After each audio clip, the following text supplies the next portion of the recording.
Ladies and gentlemen, I'm very pleased, I'm very honored that our vision from 1994,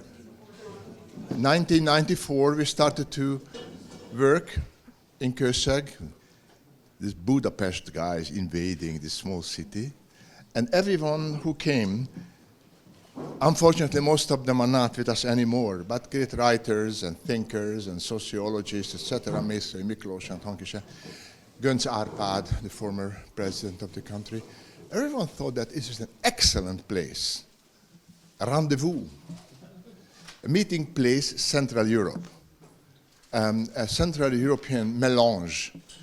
And that always worked. I don't give you a long lecture about it, but we are planning the 31st International Summer University this June, and that is the 8th UNESCO Winter School. And I'm very glad to welcome Her Excellency. She's the, Madam Batafi, she is the ambassador of Hungary in Vienna. And as you know, I mean, restaurants in CEDAC are called the gate of Vienna. We are in the mouth of Vienna, very, very close proximity, and with a lot of impacts, good and bad, mostly good, mostly good. And we are also having wonderful neighbors like Slovenians, Croatians, Slovaks, and they are also here. I don't know, where is Jakub? Not yet. Good, Jakub, come here, come to the forefront. Slovaks should not be shy anymore. We are creating a new Europe. Yeah? Western Europe does not take us very seriously. We have to take ourselves more seriously. So sit down, yeah. Yes, please, yeah. Jakub, say say 2 sentences about why are you here now? When was the first time you came here? Say. Yeah. Yes. Hello, everybody. Good morning. I'm here because, of course, I wanted to see Professor Myslivec after 10 years, of course, and it's 10 years already. But I was here in the 2016. You didn't remember, but and also thank you very much. Come here. We have place. Don't hide.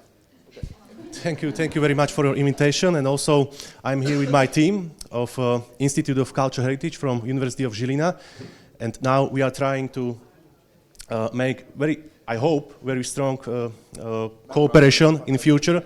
And thank you very much for this kind of cooperation. Okay, so a wonderful introduction, because I just said that, yes, thank you for coming, and thank you for showing up. 10 years is nothing in history time.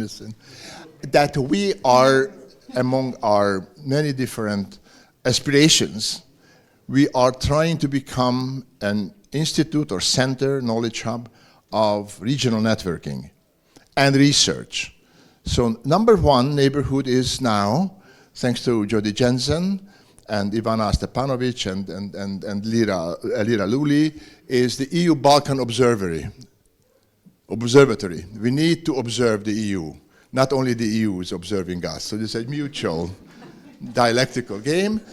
And you will hear this group. It's not my job to introduce the panelists, but I'm just expressing my gratitude for all of you to come here and stay here from different parts of Europe and the world. Also, the global south, Africa is a very important region where we cannot become experts, number one, but at least we want to sharpen our capability to understand the concerns of a continent which has been suffering the most among all of the others. And we have good researchers in that regard too. And we try not to cover the entire world, but to pick up certain important regions and make the interconnections and try to understand who is successful and why aren't others successful enough, and what can we do together. So we want to explore the potential. So I give the word to Igor, and again, everyone is very welcome. Okay.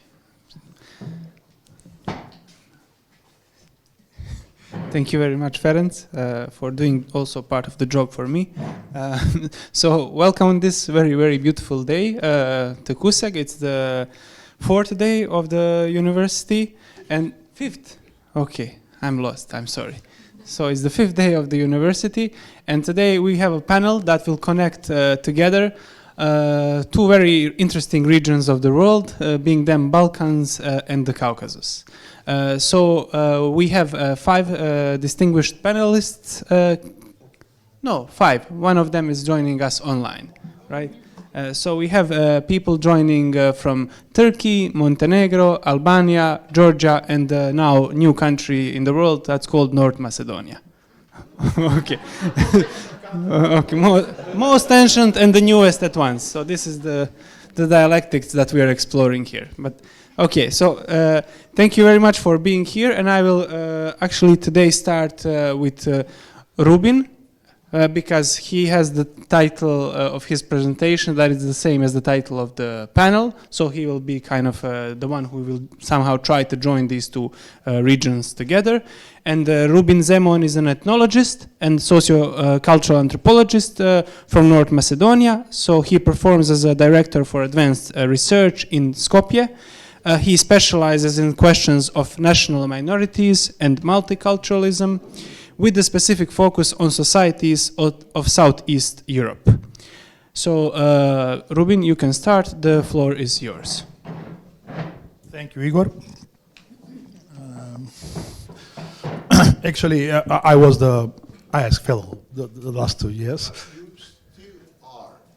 Once somebody is spending here more than 3 months, Okay. it's an obligation for life. It's good to have a written document. It's good to have a written document. I have to show it. What about PowerPoint? Remote. Okay. Thank you. Because we are very time limited. First of all, of course, I think thank you to Ivana for this very comprehensive title. Even it's very simple. But it's very, very hard to make one kind of presentation of 15 minutes about these two regions, which are very, very diverse. I will try to make one review of the history, connections between these two regions, what are the struggle and what are the challenges of these two regions, and of course, what are the interconnectivity.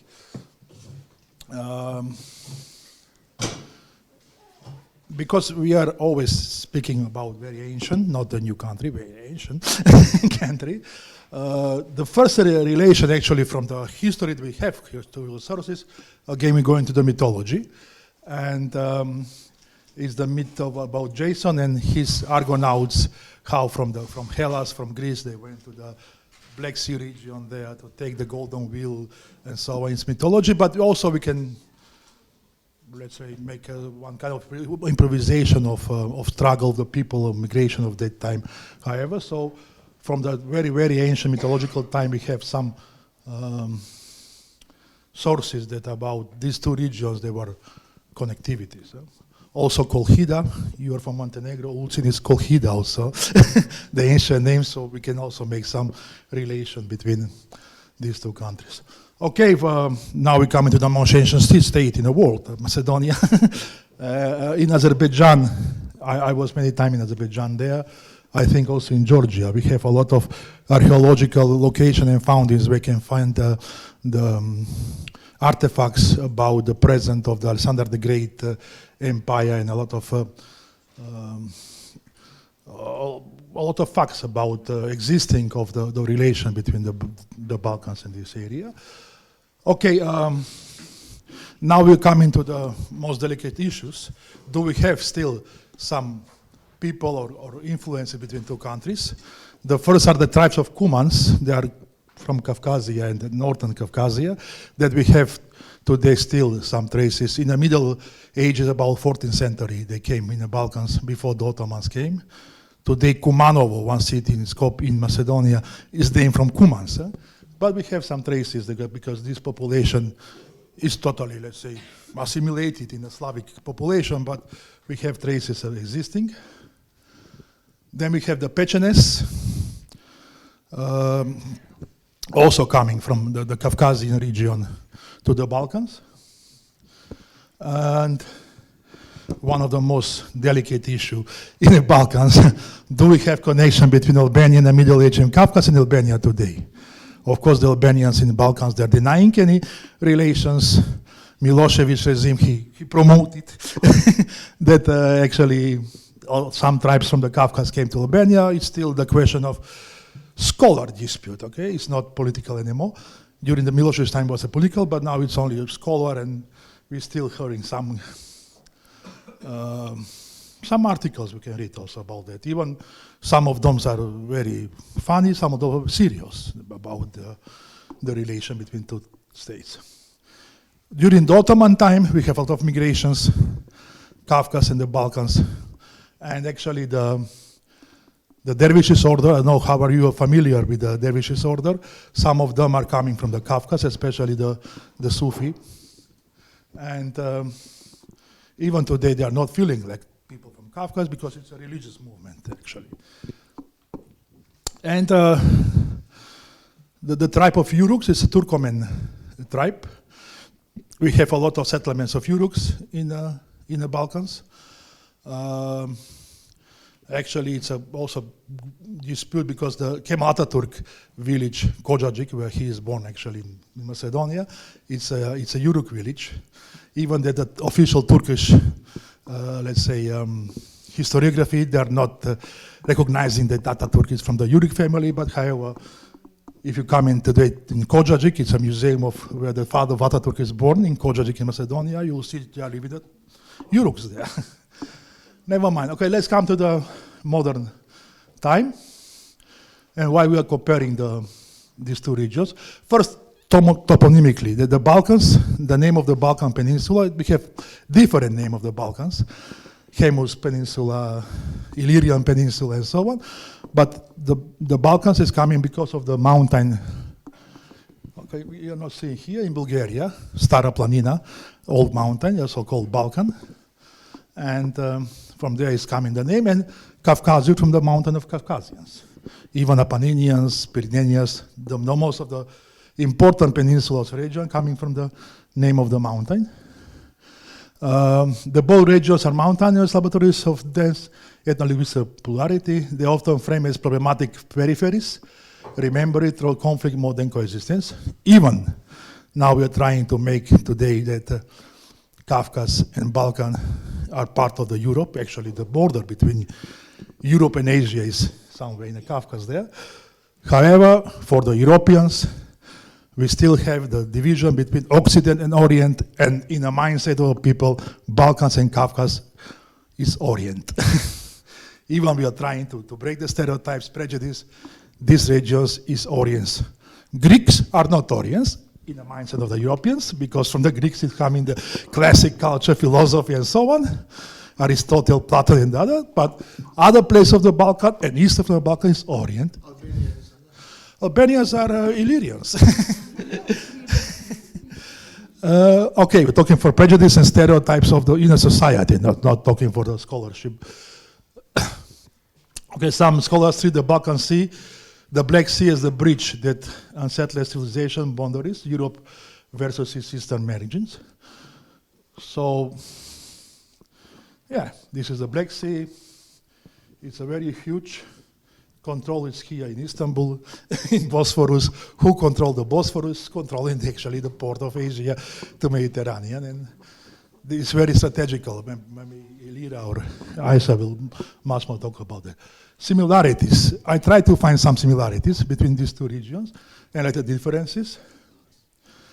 So the Balkan and Caucasus states were not independent during the Cold War, but part of federal and confederative structure whose memories are still alive. Independence was generally accurate throughout violence conflicts. So in the Caucasus, we have still fresh conflicts, Armenia, Azerbaijan, Ossetia, maybe Mariam will speak later. I hope that in the Balkan the conflicts are finished. I don't know how it will go in Igor. Probably will say something about what's going on in Bosnia and Republika Srpska, but we still have some conflicts. Of course, Kosovo is still an accurate, unsolved question. The both region dramatic reforms were introduced in the early 90s, but the legacy of socialism complicated this process, leading many observers to label the states as a weak. Okay, democratization. If we read the reports of ODIHR, ODIHR, OSCE, and other observation missions in the National Council of Europe and so on, we will see from 1990s until now, almost all elections have some gaps, some issues that are not respected that hold the democratic election process. Even today, in Macedonia, in Albania, in Georgia, I don't know, everywhere we have problems with elections. The two regions are characterized by various migration trends following interstate conflicts and civil wars, as well as the periods of social and economic relationships. So we still have a lot of people from Bosnia, in Serbia, in Croatia, migrants. A lot of problems are not solved. We still have in Georgia migrants, Azerbaijan, Armenia, a lot of migrants with the millions, and so on. Both have comparatively high minority population, as difficult to map, and democratic sources are frequently unreliable. But however, in the Balkans, when we're talking about, we'll see later differences, about minorities and multiculturalism, it's much more friendly atmosphere than in the Caucasus. So the level of multicultural politics in Caucasus and in the Balkans are very different. We'll see later. As is true in many post-socialist states, there's a little sense of civil society. Actually,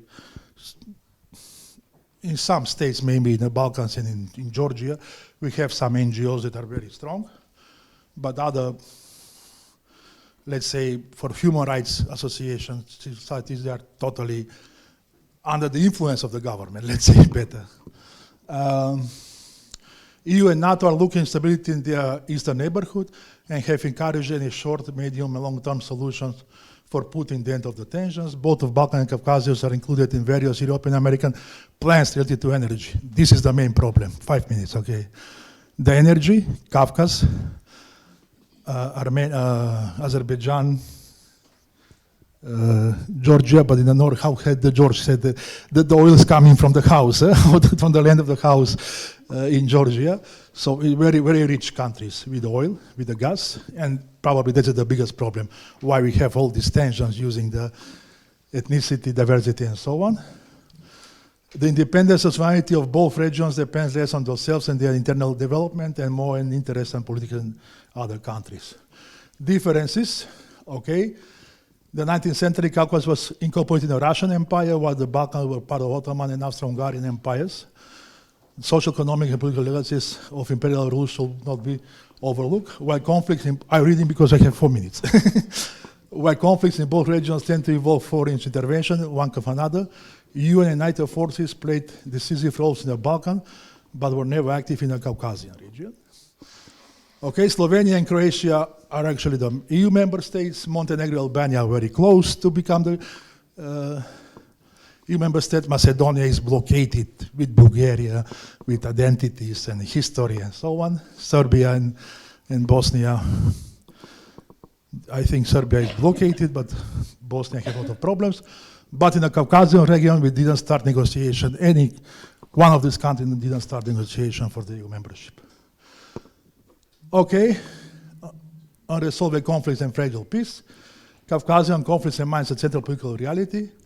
Armenia-Azerbaijan dispute, tensions in Georgia, Bregvadze regions, Abkhazia and South Ossetia. And in the Balkans, we have a significant progress since 1990s, but the legacy of conflicts still affect the politics. Bosnia and Herzegovina complex political system remains fragile. Kosovo status continues to be contested, and nationalist rhetoric periodically resurfaces across the region. Ethnic divisions can still be mobilized by political elites. Nationalism and anti-political memory is very, let's say, accurate issue. We still have problem when some of the global leaders wanted to make a conflict. They will just push the button, make conflict, identity, nationalism, memory, conflict is there. If they say, okay, we have a peace, the last piece, okay, let's make bottom last piece, and that will be the situation. So, but these elements are very sensitive if we want to make peace or a conflict. And conclusions. Caucasian and Balkan regions share a complex set of contemporary challenges shaped by their histories and post-imperial borderlines.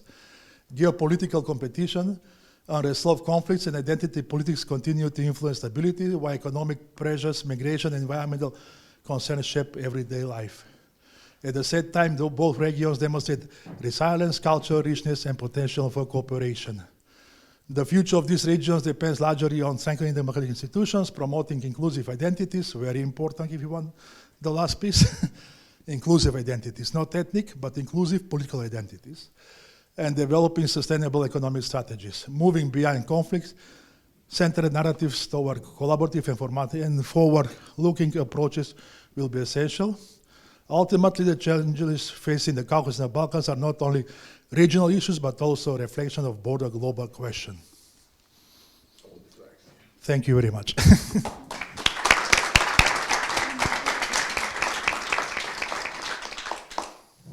Well, Rubin, thank you so much, first of all, for keeping up with the time, because we have a second presenter, and thank you also very much for introducing the context of both of these regions and somehow trying to see these similarities and differences and the connections that exist between the two. So right now, the second panelist is going to be Mariam Bregvadze from Georgia.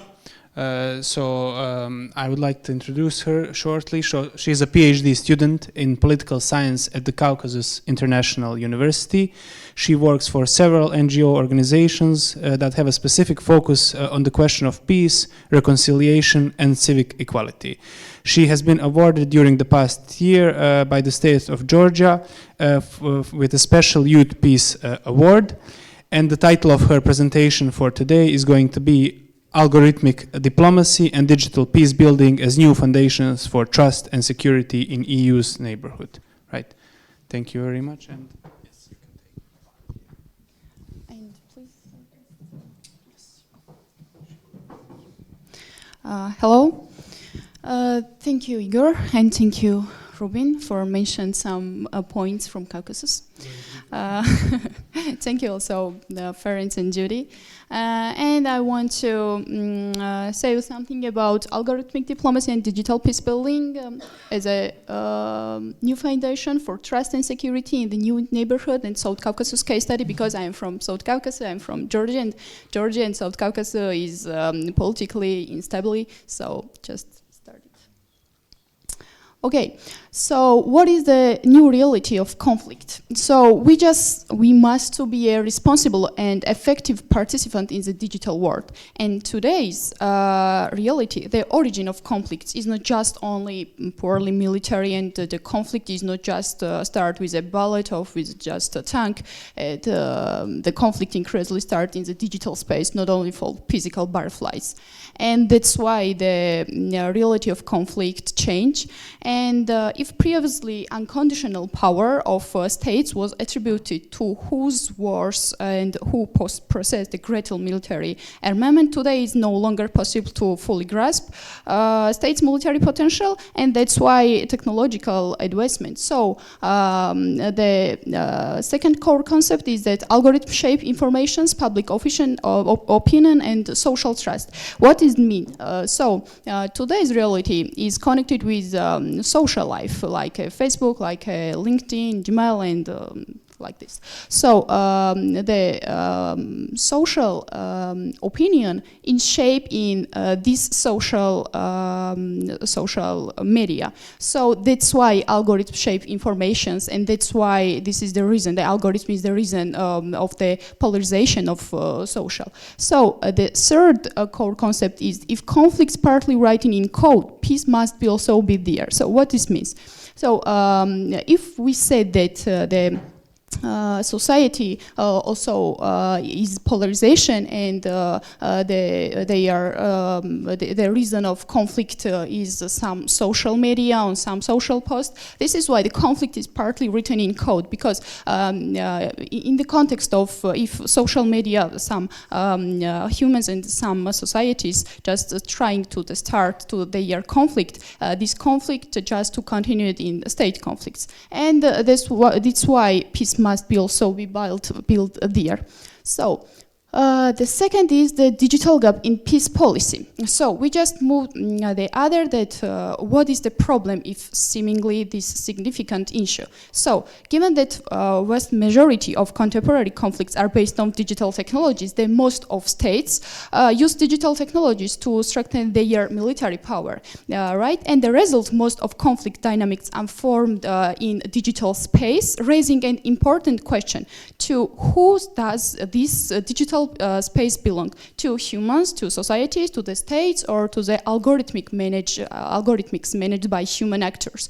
So today, the most social media platforms are optimized not only for social stability and the rapid of the information, dissemination of information, but for the maximization of engagement. And in this context, engagement very often means the faster flow of information and widespread distribution of emotional, intense, polarized, and conflict-driving content. So in this reality, digital algorithms don't create hatred. They amplify and accelerate its spread. And as a result, through the use of social media, fear, aggression become far more prominent than natural or reconciliation-oriented narratives. So all of this creates so-called digital gap and in peace policy, digital gap in peace policy, and at the time when diplomatic institutions are attempting to rebuild trust, strengthen ideology, and so on.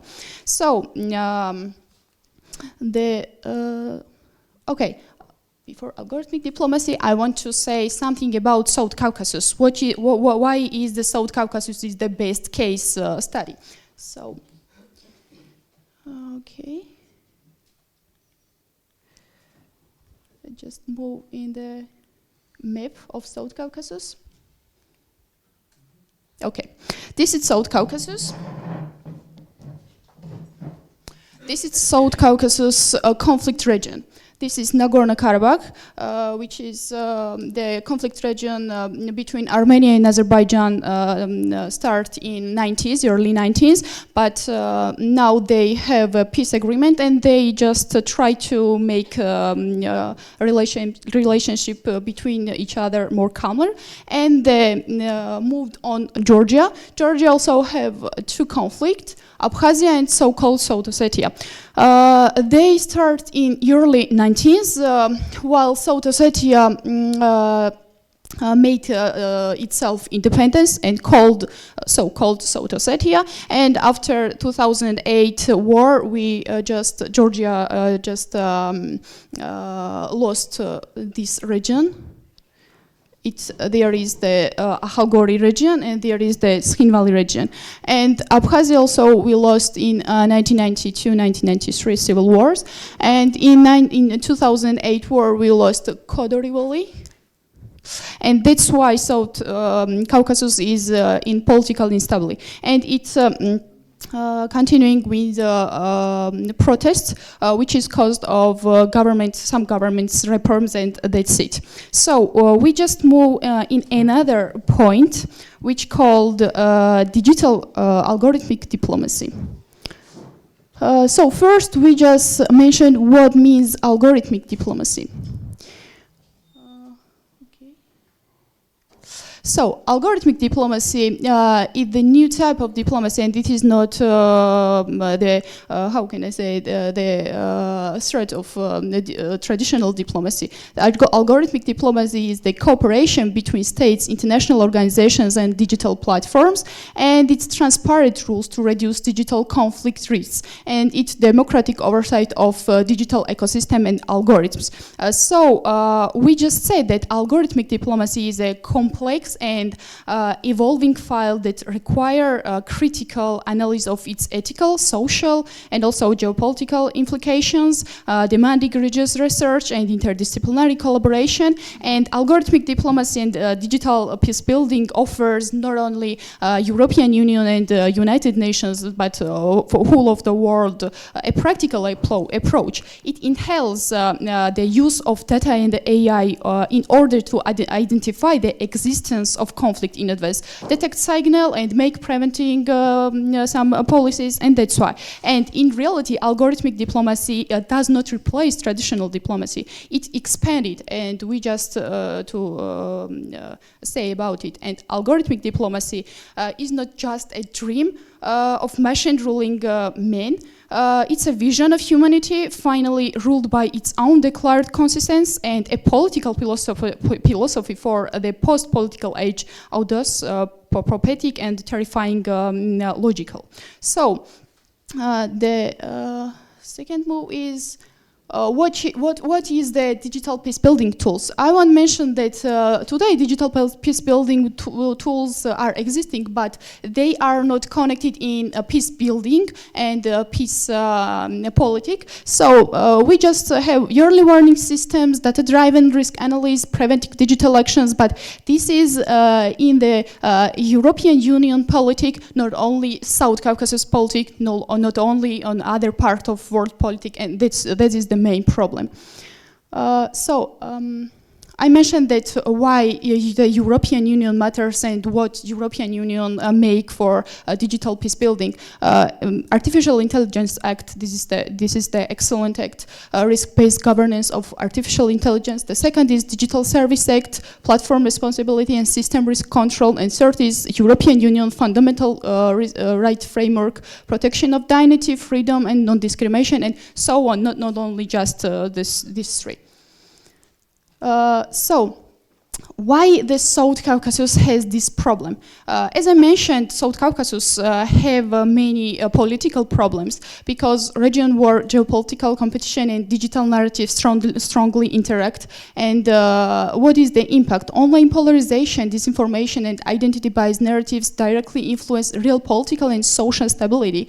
And use South Caucasus is a real case environment to develop and test digital governance and peace building tools, because last year in Georgia there was many protests about against of government, and in Facebook, like Facebook, just only Facebook, and not only Facebook, in just LinkedIn and some social media started to make some groups, some posts, and people just war against each other, and there was the reason social media is against cause of social polarization, and that's why I mentioned this. So this is just South Caucasus map, and what is the from reactive to preventive peace? So transition from crisis response diplomacy to anti-peace-based diplomacy. This is the main issue of algorithmic diplomacy. And what is the mechanism of this? This mechanism use digital data, AI analysis, and yearly warning system. What is its impact and outcome? So its impact is yearly risk detection and reduced escalation probability. And what is the outcome? Creation of preventive and resilient peace architectures. So I was mentioned that what is the future of diplomacy, because diplomacy have the many, how can I say, the stage of its yes. Yeah. So the diplomats of the future must understanding algorithms, data flows, digital narratives, and platforms governance, because technology will not replace diplomacy, but will fundamentally expand and transform how diplomacy operates in digital era, because we are now in digital era. So before we ask ourselves and ask our states this question, we just mentioned one thing, that what is the main subject of lasting peace? The main subject of lasting peace is that if states want to make peace, it make. So if state does not want to make peace, this is not okay. So AI and algorithmic diplomacy and something like this, by today governed by humans, not just only some robots who is made with algorithms. So we just ask ourselves, and not just ourselves, just our states and societies, will algorithms divide societies, or we design them to support peace and trust? So thank you very much.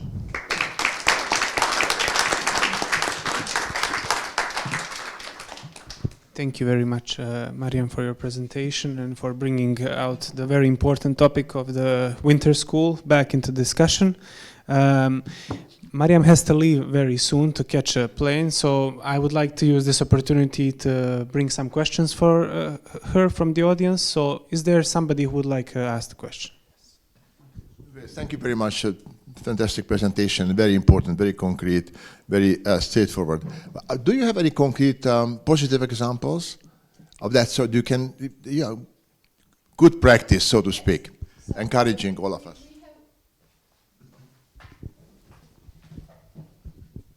Thank you for question. So, in South Caucasus, we have only just a little bit Artificial Intelligence Act and Normative Act, but not just this artificial intelligence or algorithmic tool. And this is the reason of my topic, that South Caucasus and other states of world does not have any tools to make it preventive peace. And it have only European Union, USA and China and like this. But the main problem of this existence is that in some states there is no like internet, there is no infrastructure. Yes. Technical conditions. Yes, technical conditions. Yes, this is the main reason. Okay.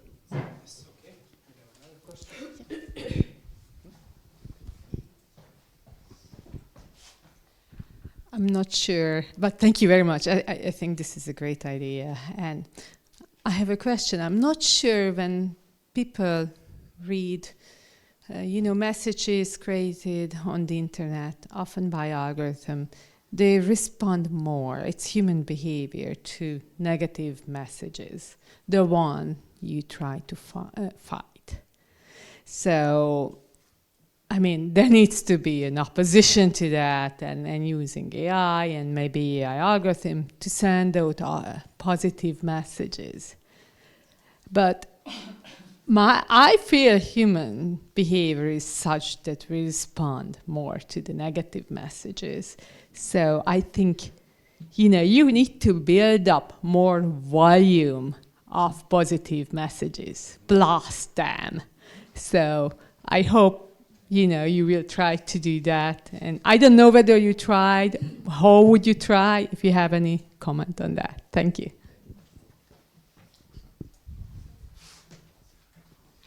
Thank you. The negative opinion which is spread on social media is also one of the main problem. But I think it depends on social opinion. And if humans want to live in more peaceful states, and if states and governments want to live in more peaceful, future, we just made this. Okay?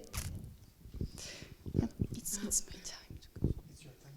Okay. So unfortunately, Mariam has to leave to catch a plane, or you still have time. So it's a comment. There is more of a comment. I will read it. Unfortunately, the speaker from Georgia does not accurately represent the reality of Georgia's territorial loss. This is not merely a loss, nor is it an ethnic conflict. It's an occupation. 2 territories of Georgia are under Russian control. At present, there is no conflict within Georgia. There are simply 2 territories occupied by Russia. Yes, this is not a political, speech. This was a theoretical speech. That's why I don't mention. But more than 20% are occupied by Russia today. And today in Georgia there is many protests against government, against foreign agents and foreign powers. And I think this is. You have time for more questions. Okay. Unfortunately, it's time for Mariam to leave. Thank you very much for your presentation. Yes.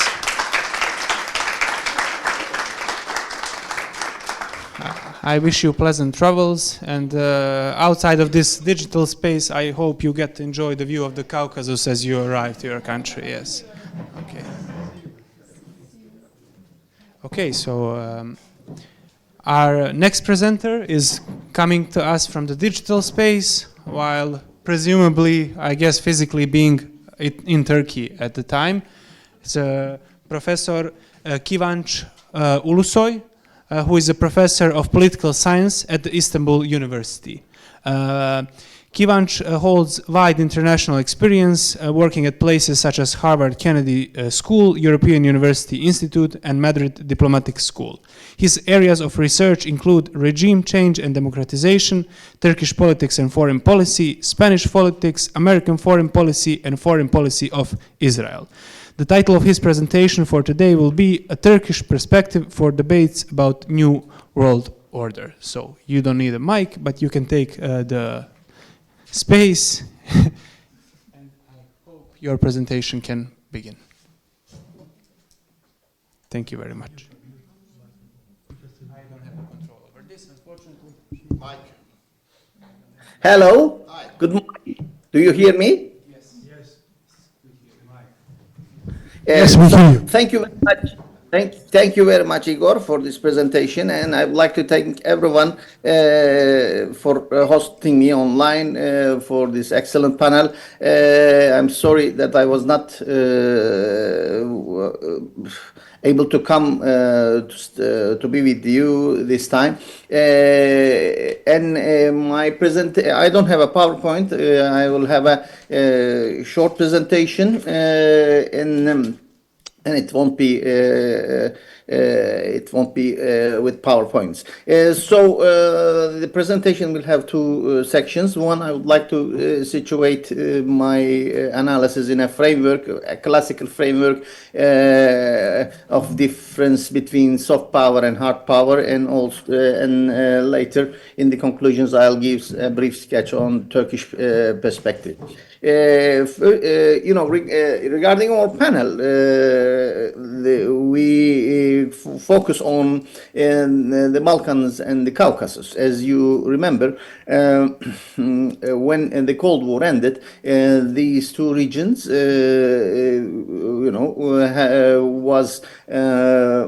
these two regions were shaped by a series of frozen conflicts. And the European perspective to resolve these frozen conflicts was via soft power, strengthening civil society, democracy promotion, internationalization of these countries, basically. And we see with the over the past more than 2 decades, let's say, that this soft power and European perspective had its limits. And we saw it exactly when the Nagorno-Karabakh conflict ended just a year ago.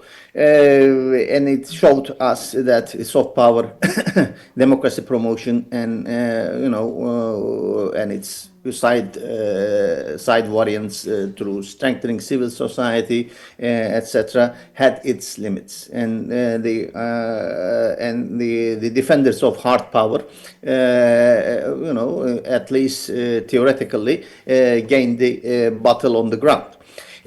But we see soon that the resolving conflicts through hard power also has its limits.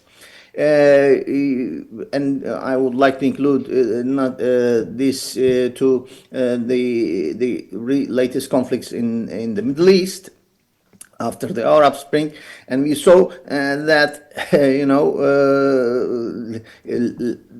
the hard power, the resolving conflicts through hard power had at a dramatic cost of economic backsliding and humanitarian cost, including the migration flows that threatens both Turkey and European Union countries. We see and we accept that so these two alternative ways of resolving conflict had both had limits, but my argument is that still democracy and strengthening civil society has a chance, has a better chance than continuously using hard power to resolve conflicts. And we see the limits of it in the case of the war in Ukraine, and we see now in the case of a possible war in Iran. And this also brings us another question: how could these regional conflicts could be resolved? Yes, there are regional alternatives. Regional great powers can become a catalyst of settlements. And this is what we are seeing. However, what kind of settlement will be the output is again a question. So resolving conflicts in the framework of power struggle among the regional powers will inevitably end with, again, an unstable situation in these countries. We will see it soon, and we see it in the case of a possible war in Iran, which shows us actually a global competition of power. So we have been hearing a lot about the changes in world order from unipolarity to multipolarity, etc. Yes, the multipolarity alternative has much relevance nowadays because of the rise of, let's say, China, economic rise and political rise of China, and also expanding power of Russia in many ways. Through BRICS, let's say, organizing regional powers around an alternative world order. But you see, the case of Iranian conflict and a possible war in Iran might result in a real dramatic change in the world order that has been referred for some time in theoretical senses. Imagine a situation when a few American ships were attacked in Sinkt in Persian Gulf, in the Eastern Mediterranean. Iran might send missiles, a few missiles to countries where American bases located, including Turkey. So we can face a terrible flow of migration towards Turkey and other countries in the region, and including European countries.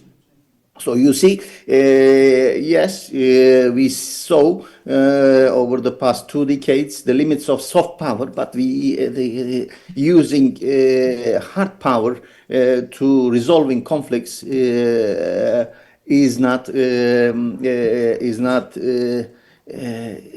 resolving anything in the long term.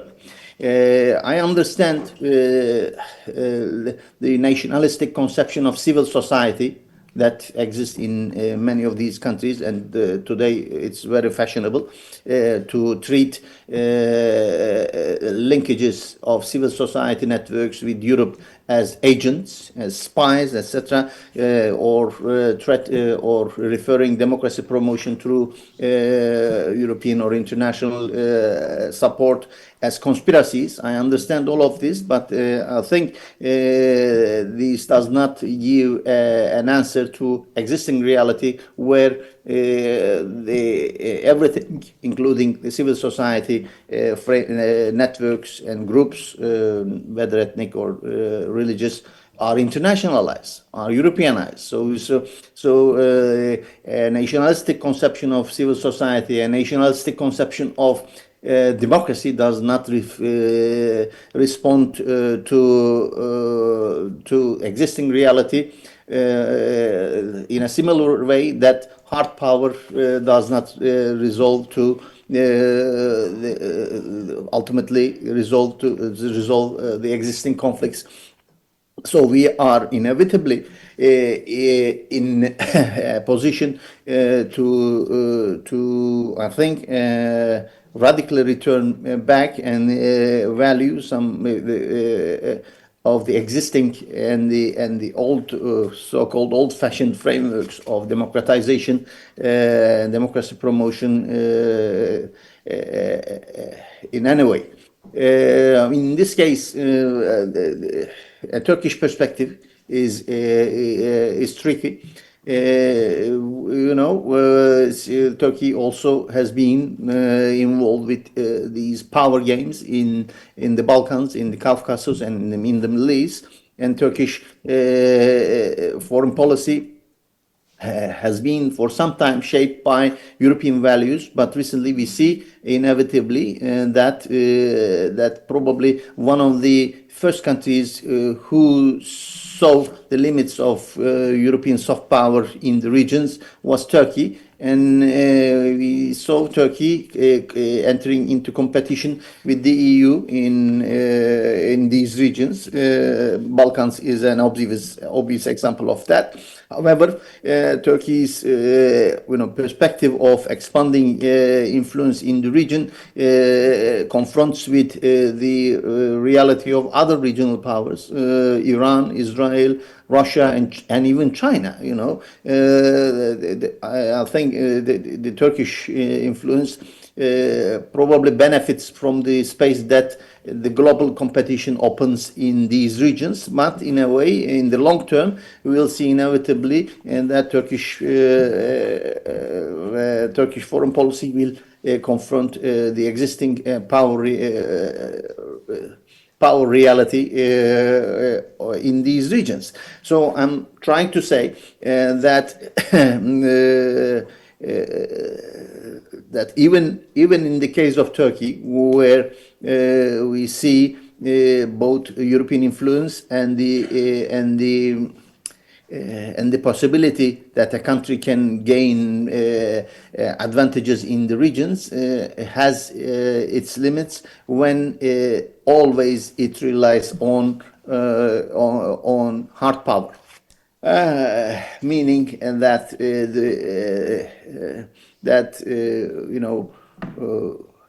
continuously underlining the limits of soft power, public diplomacy, and democratization, in fact, does not pay for the defenders of hard power in Turkey and in the region. Thank you very much for listening.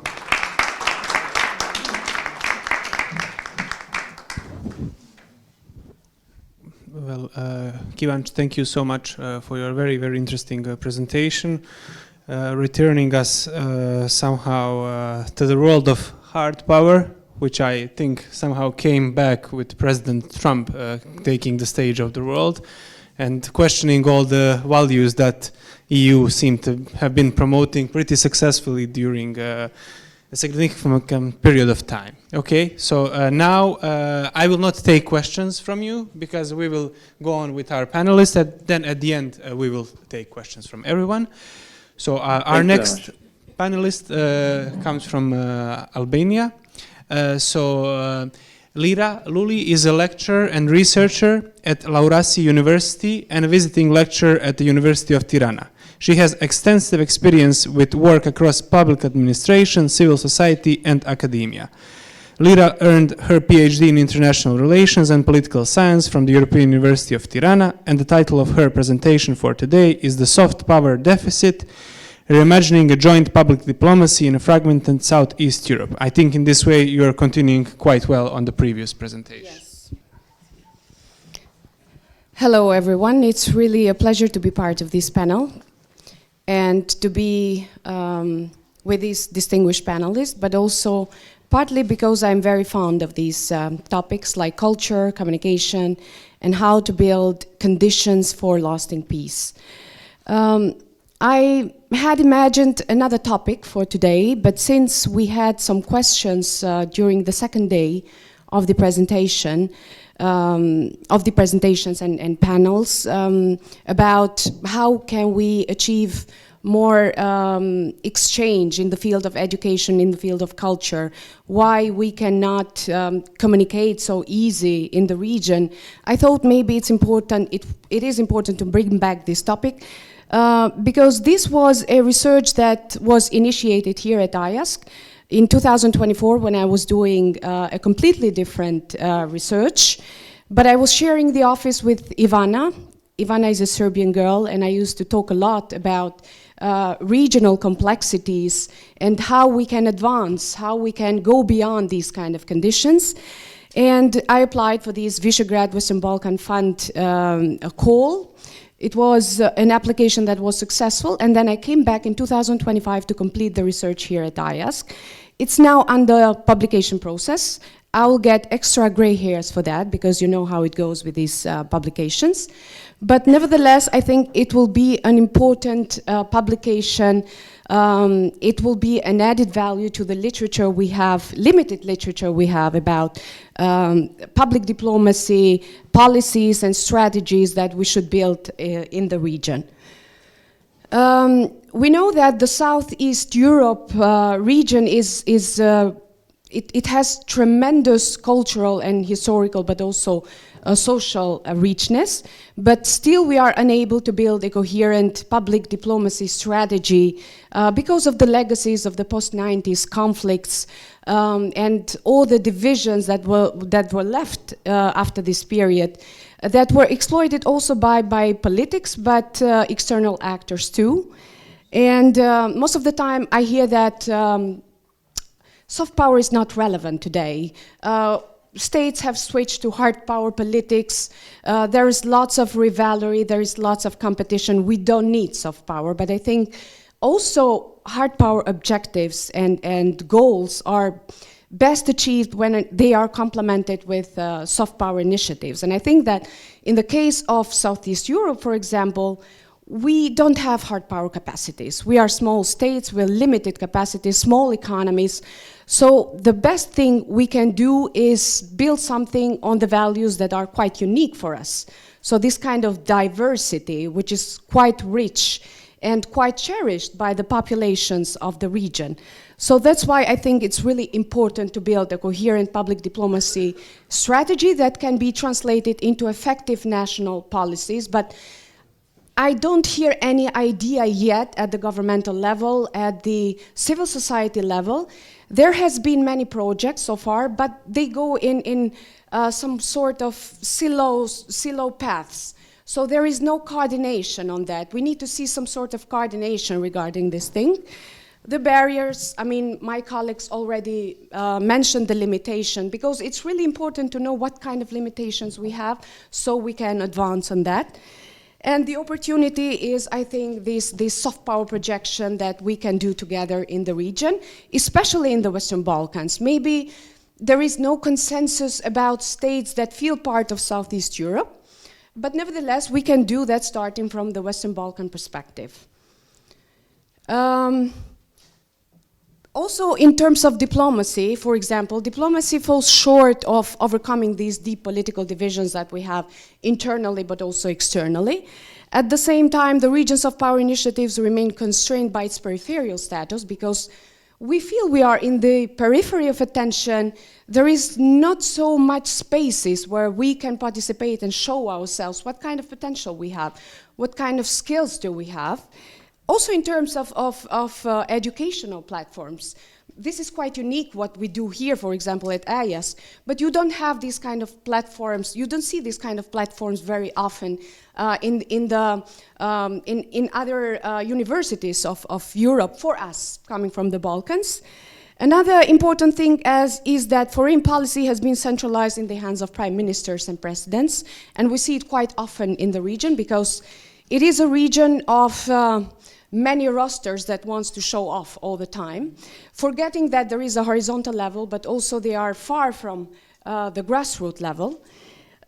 We have our case, for example, our prime ministers has been exporting lots of diplomacy, public diplomacy for 10 or 15 years, which we have benefited a lot from it. It has opened up Albania and tourism has improved. So he's doing lots of PR for Albania, for the foreign audiences. But imagine if he wouldn't be sitting in the offices in the next month or in the next year, who would assume that skillful role, for example?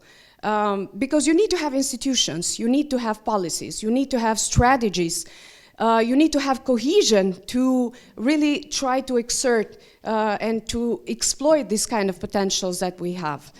So a unified approach could be very beneficial in this regard. And traditional diplomacy, although it is a bit weak, because I said it is very much concentrated in the hands of prime ministers and presidents, can really engage with more decentralized and public-facing forms of diplomacy, especially in regions like ours, where identity has been constructed through top-down narratives. I'm saying this because we are top-down societies. It has always been like that since the regime change, maybe because of the political culture that we have inherited from the communist systems, but it didn't change. I mean, we are still the same. But also EU hasn't been really active in trying to change this kind of mindset. Most of the time we think that EU is the cure to all our problems. But at least at the horizontal level, we haven't been able to change this kind of mentality and this mindset, but also EU hasn't helped us to try to gain some agency in this regard. Because if we would have been stronger at the horizontal level, I think we would have been closer to the grassroots level. And that's why we see these kind of distortions and we are not able to gain this kind of potential and agency. But for example, EU is the main actor, also in terms of soft power projection, also in the region.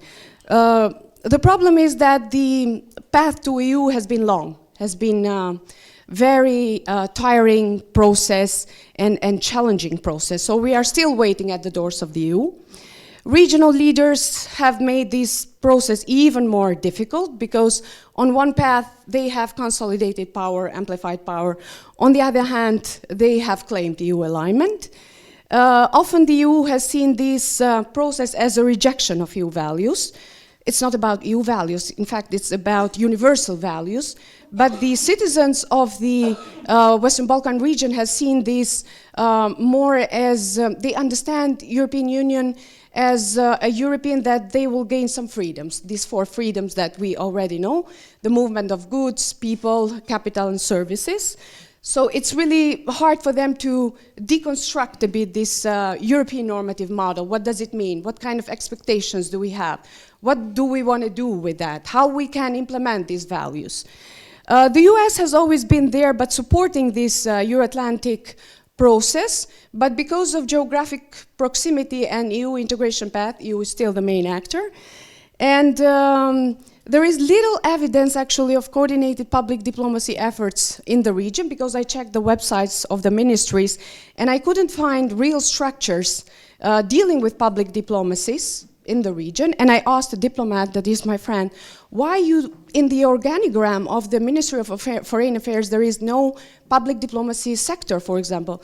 And he said, it's part of the reforms, reconstruction. We try to establish that, and then after 6 months we regret it, and there is no more sector dealing with it. So there is no consistency in this regard. And then we see all this kind of influence that we talked about, Chinese influence, Turkish influence, Russian influence, Arab Emirates influence. They fill the void left by the EU in this regard. Turkey exerts regional influence through a mix of cultural, religious, historical, educational, and economic tools. It is, and I will talk about only soft power initiatives in this regard. Its public diplomacy is highly institutionalized via actors like Diyanet, TIKA, Emre Institute, Mari Foundation. China's influence comes with no strings attached. they try to prank these these countries through debt diplomacy, prank. They are easy to sell to the publics because, especially during electoral periods, these leaders want to sell something to the public. So they are easy deals, but they come with some impacts. Another thing, during COVID-19 crisis, China's medical aid improved its regional image.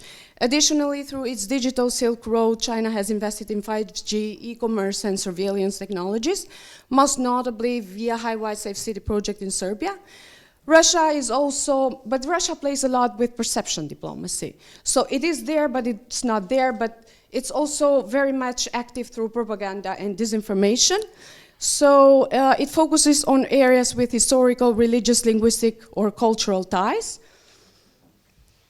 So we see this lack of two-way communication between EU and the region, and what should be done from the side of the EU. The EU should support these countries to develop their own soft power strategies, because this strategy, it will complement EU soft power. It will not be a divided soft power strategy. It's very complementary if they try to support these countries to develop one. This shift would improve trust, unity, credibility, and the region's image, and it can help really to attract. So if we are more united, more cooperative, this will attract investments, tourism, raise standards, but at the same time, if we cooperate, that can be beneficial also for security and stability. So these are all peaceful conditions that we have to build if we cooperate together in this regard. And as some authors suggest, a strong multinational EU public diplomacy must first stem from a sense of common purpose and identity. So for this identity, contributions from neighboring regions should contribute as well. So I think EU should understand this, finally. Also through EU soft power programs, for example, you see that there are some kind of disruptions, not so much inclusivity, because we do not start from the same entry point. Because we have our difficulties, as I said, economic, political, social. But if you see, for example, EU 13 countries initiatives, so Horizon Plus research and development initiatives, researchers and institutions in EU 13 countries, mainly Eastern, Southeastern Europe, participate much less in Horizon Plus research and development and other programs than those in Western Europe. So this highlights a broader disparity in access and engagement across initiatives. What should be done? I think that EU should cooperate with Regional Cooperation Council that we have, because someone, I think the second day, asked for the role of the regional organizations. I think that's the best case, because Regional Cooperation Council has all the leverages to gather these countries together and maybe try to build something on a joint, coherent public diplomacy strategy or roadmap. Because there are some strategies there, for example, the work program 2023-2025, which has been extended, and the larger Southeast European 2030 strategy on growth, employment, governance in line with EU integration. So I think in line with these strategies can be also an additional strategy on soft power projection, public diplomacy. There are examples. We have the examples of Visegrad group of countries, for example. We can start by following this example, because we have also the Nordic group of countries cooperation, but that is more institutionalized and far more advanced. But for example, Visegrad group of countries has been quite successful. Although now it has been weakened from what I've read so far because of this power politics that is making everyone crazy. But still, I think that the V4 is less institutionalized. It conducts joint public diplomacy to promote regional branding, common values, and coordinated messaging, particularly within the EU. It has its international Visegrad Fund. It's not regional, it's international Visegrad Fund. And its main instrument is to support, this instrument is to support cultural, educational, youth, and cross-border initiatives. The V4 embassies co-organize cultural events abroad, and Visegrad scholarships strengthen regional soft power. I'm an example of it because I won this fellowship through this Visegrad fund. The group operates through a rotating annual presidency, and yeah, another thing which is important, they have also joint educational platforms. They have an academy on cultural management, and they have an academy also on cultural diplomacy, that we can start to maybe think how to build similar educational platforms. The Nordic group of countries is far more advanced. It's comprised by Denmark, Finland, Iceland, Norway, and Sweden. They have institutionalized coordination through the Nordic Council and the Council of Ministers, focusing on external cultural policies and regional branding. They have a strategy, the Nordic region together, which harmonizes diplomatic efforts across embassies, cultural institutes and ministries, employing joint communication campaigns, unified visual identity and global narratives. This group of countries' goal is to keep sustainability as brand core, linking branding to the UN SDGs and climate action, so they are far more advanced, but they complement this with a competitive identity through sustained cultural diplomatic alignment. And they have also joint educational platforms. So what should we do? What should be done? So as I said, EU has lots to do in this regard in terms of supporting and with know-how, but also we should also consider the fact that we are small states, as I said, with low capacities, so we should try to play a very efficient role. And the best efficient role to play is respect good neighborly relations and try to do something that all of us can profit from it.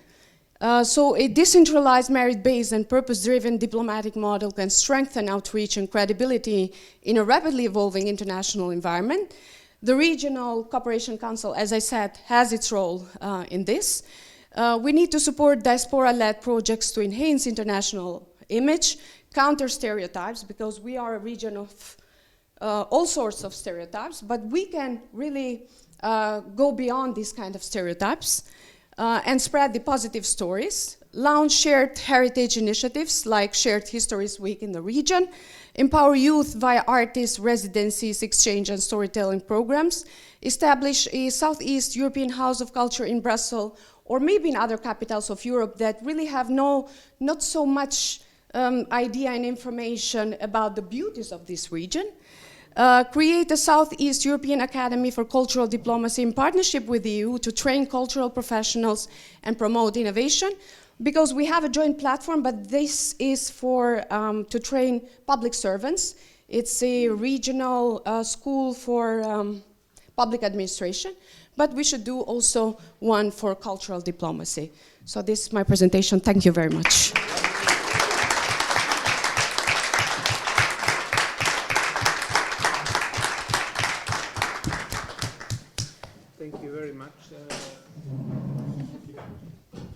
So thank you very much for your presentation and for offering, I guess, a very different focus from the previous one, yet continuing in, I think, a very great way.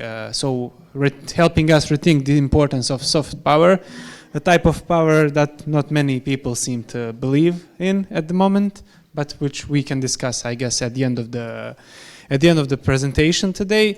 So our next panelist comes from a country that is not as old as maybe North Macedonia, but still very important. Okay, you have good. Yeah, it's like one of these few countries in the Balkans that seem to have good relations with everyone, which is strange. Okay, it seems at least. So Sajma Ademović is a teaching assistant at the Faculty of Humanistic Studies at the Department of International Relations and Diplomacy at the University of Donja Gorica in Montenegro.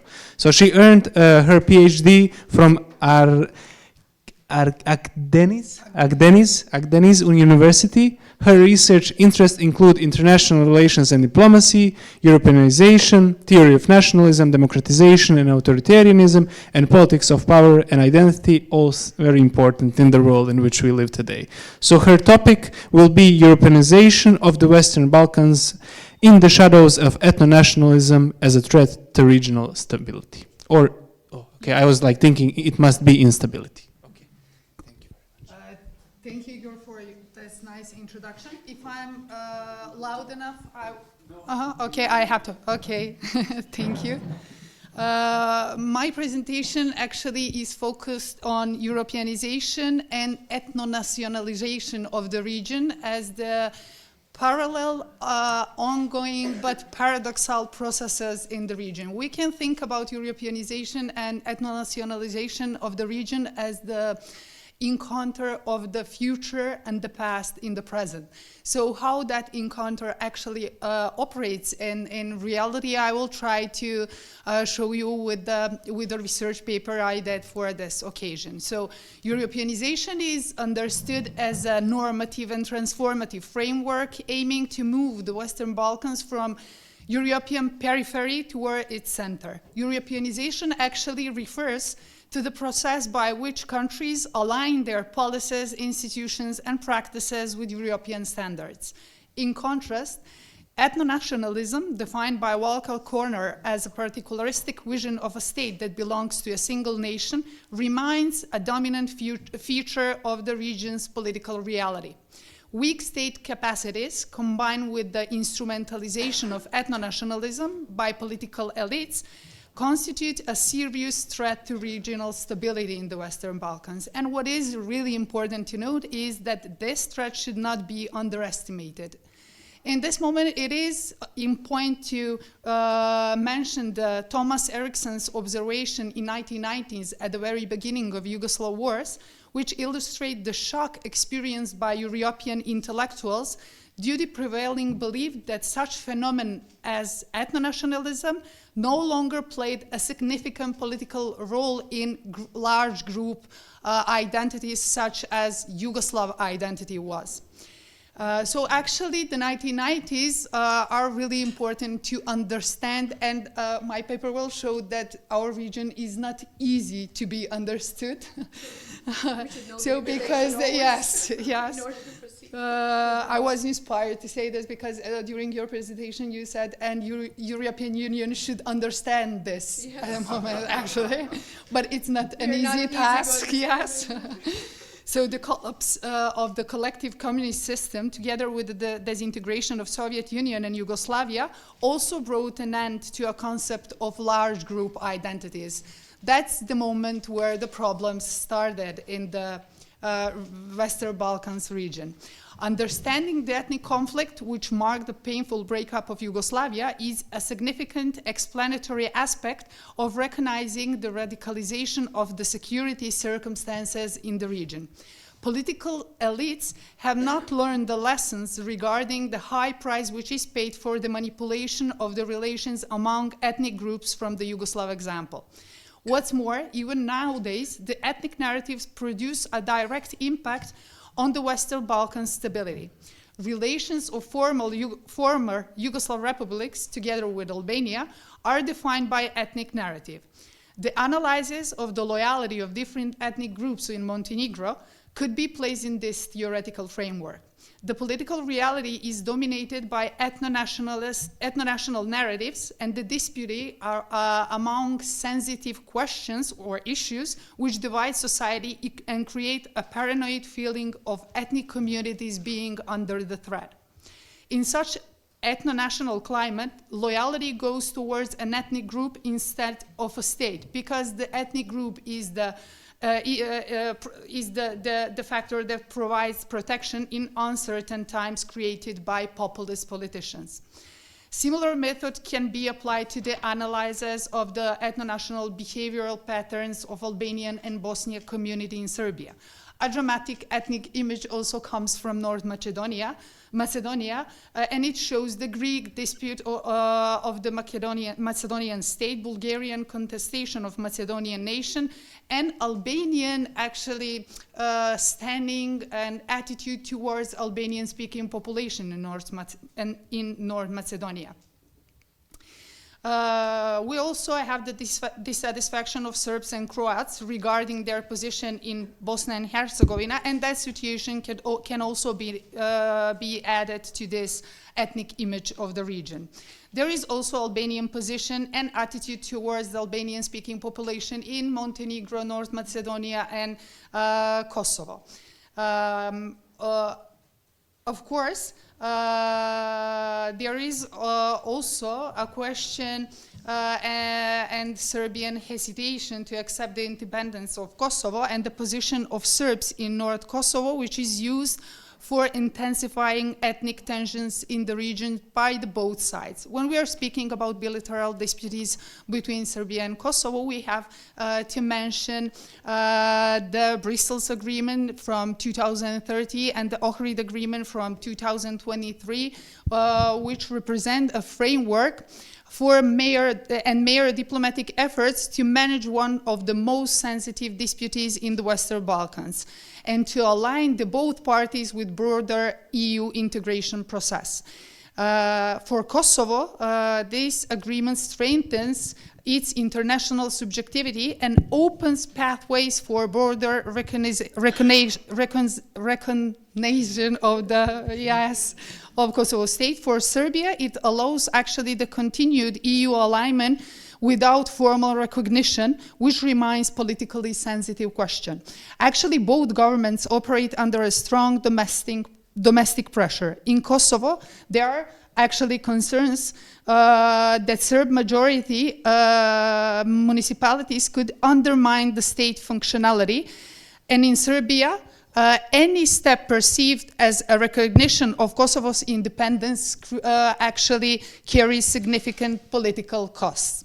When we are speaking about these bilateral issues, it is really important to mention also the relations between Montenegro and Croatia. So Croatia has blocked the closure of the Chapter 31 for Montenegro. Even the Montenegro has actually technically fulfilled all the conditions for the closure of the chapter. The reason the Croatia did this is actually the fact that in 2024, Montenegrin parliament actually passed the resolution on the genocide of in Jasenovac. And the reaction of the Croatia was announcing the parliament members who initiated this resolution as persona non grata in Croatia. So actually the fact is that following the end of the Cold War in the 1990s, the Western Balkan countries have undergone significant transformative process characterized by the paradigm shift from Balkanism to Europeanization. At the very beginning of Yugoslav wars, Jacques Pus, Minister of Foreign Affairs of Luxembourg, declaring the Hour of Europe, announced a changed approach toward the countries of the regions whose problems were becoming more European. But the fact is that the European Union back at the time was not really successful in solving the Yugoslav crisis. As back then, even now, the interaction between European Union and Western Balkan countries sometimes seems as an image of two Europes. One dictating the path of the Europeanization, and the other Europe where ethno-nationalism dictates the path of the stagnation. However, the ethno-nationalization of the region, by blocking the possibility of creating a healthy institutional foundation, is undermining the results of Europeanization by placing Western Balkan countries and European Union in never-ending cycle of examining the responsibility for the stagnation in the reform process. The histories, I'm like running to the conclusion. We have to actually accept the past, and we have to accept the fact that the histories of Western Balkan societies are not isolated lines of the development. They are deeply interconnected through shared political formations, economic system, cultural exchange, and everyday interactions. It is precisely these interconnectedness that demonstrate that identities did not emerge in vacuum, but in the continuous interactions with others. In this sense, we actually can mention the Benedict Anderson belief that the nations are imagined communities constructed through narratives, symbols, and interpretations of the past. If identities are constructed then the ways which history is interpreted can also be changeable and open for a critical re-examination. The problem arises when the past is read selectively. Ethno-nationalist narratives often rest on simplified representations of the history. The emphasis on one's own victimhood, the glorification of one's struggle, and denial of the experience of the others. Instead of becoming a space for competition in victimhood, history can become a space for recognizing shared memories, shared experiences. Shared memory actually can contribute to the development of cross-societal empathy. When multiple perspectives are brought into the public sphere, the possibility of instrumentalizing history for political mobilizations against the others is reduced. At this point, the role of academic community and educational institutions is particularly important. Joint research projects, comparative analysis, and dialogue among historians from different contexts represent concrete steps forward a more stable social environment. Stability is not built on forgetting the past, but on understanding it in a responsible and a critical manner. Shared histories are neither inherently critical, conflictual, or inherently reconciliatory. They become one or the other depending on the interpretative framework applied to them. When used as a tool of exclusion, they deepen divisions and polarizations among the societies. When understood as a space for interdependence and dialogue, however, they can become a powerful foundation for social stability and constructive communication among communities, which is really necessary at the moment in the Western Balkans region. I'm really sorry that Mariam from Georgia is not right now here, because I think that the similar picture and the similar reality goes to the Caucasus region. Maybe the ethnicity problem is not so emphasized as at the Western Balkan regions, but actually the divisions, the polarization, and the manipulation and instrumentalization of nationalistic feelings is also a really popular manner of contesting the societies also in the region of the Caucasus. Thank you for your attention, and I'm open for the discussions. Thank you.